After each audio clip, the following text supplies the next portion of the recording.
सेल्फीचा photographer mic बंद करायला सांग. माईक व्हिडिओ सर, आज खरं तर तुम्ही नेहमीप्रमाणे पर्यावरण दिनामध्ये सहभागी झालात. पर्यावरणाचं महत्त्व काय भावना आहेत, काय सांगाल सर? काय सांगाल, काय भावना आहेत? वारीमध्ये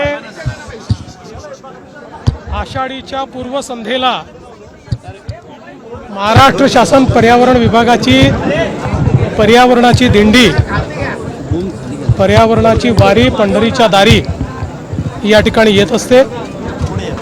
महाराष्ट्रामध्ये पर्यावरणाचं जागरण करण्याचं काम या वारीच्या माध्यमातून होतं.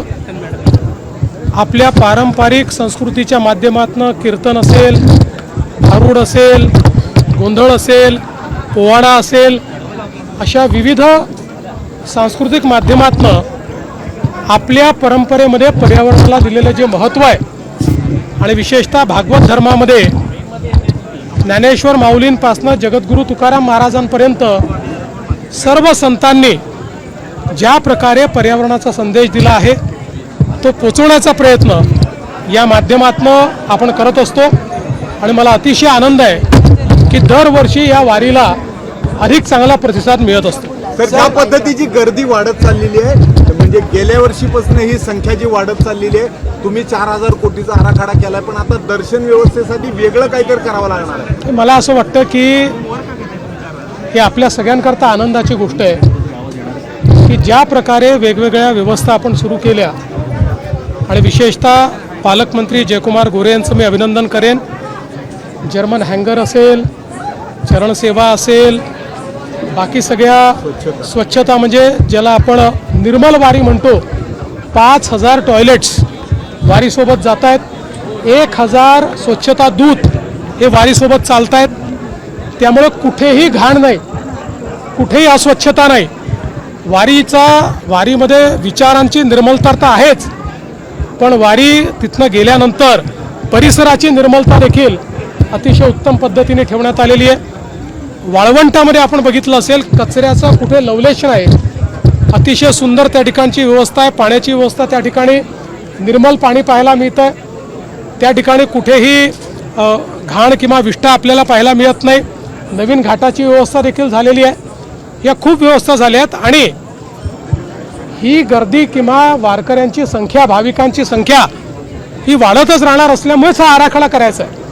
आणि मला विश्वास आहे की पुढच्या वर्षी आपल्याला अजून मोठा बदल याच्यामध्ये पाहायला मिळेल आणि लवकरच हा कॉरिडॉर झाल्यानंतर 40 लाख 50 लाख वारकरी देखील हँडल करण्याची कॅपॅसिटी, ती क्षमता ही आपली तयार होईल. सर, जसा वैष्णवांचा मेळा इथे जमलाय तसा तिकडे आंदोलकांचा मेळा वाढतच जातोय आणि राजकीय विरोधक सुद्धा त्याच्यात आता उतरलेत. दोन ठाकरे उद्या परवा दिवशी ठाकरेंच्या दोन्ही पिढ्या उतरल्या. मी एवढंच म्हणेन, लोकशाहीमध्ये आपलं मत मांडण्याचा सगळ्यांना अधिकार आहे. केवळ त्याच्यामध्ये लोकशाही आणि संविधानाची चाड सर्वांनीच ठेवली पाहिजे. बाकी मला असं वाटतं की इतका आनंदाचा सोहळा या ठिकाणी मी अनुभवतो आहे, हा सोहळा त्यांनीही कधीतरी अनुभवावा.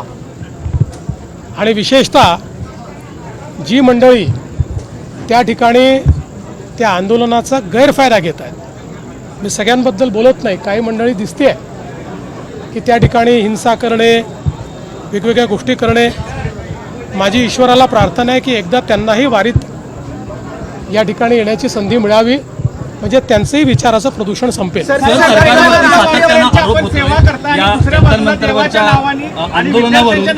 तुम्ही सरकारच्या माध्यमातून त्याच्यावरती आता काही आपण ऍक्शन घेणार आहात? असं आहे की चर्चा चालू झालेली आहे, आजही चर्चा झाली आहे.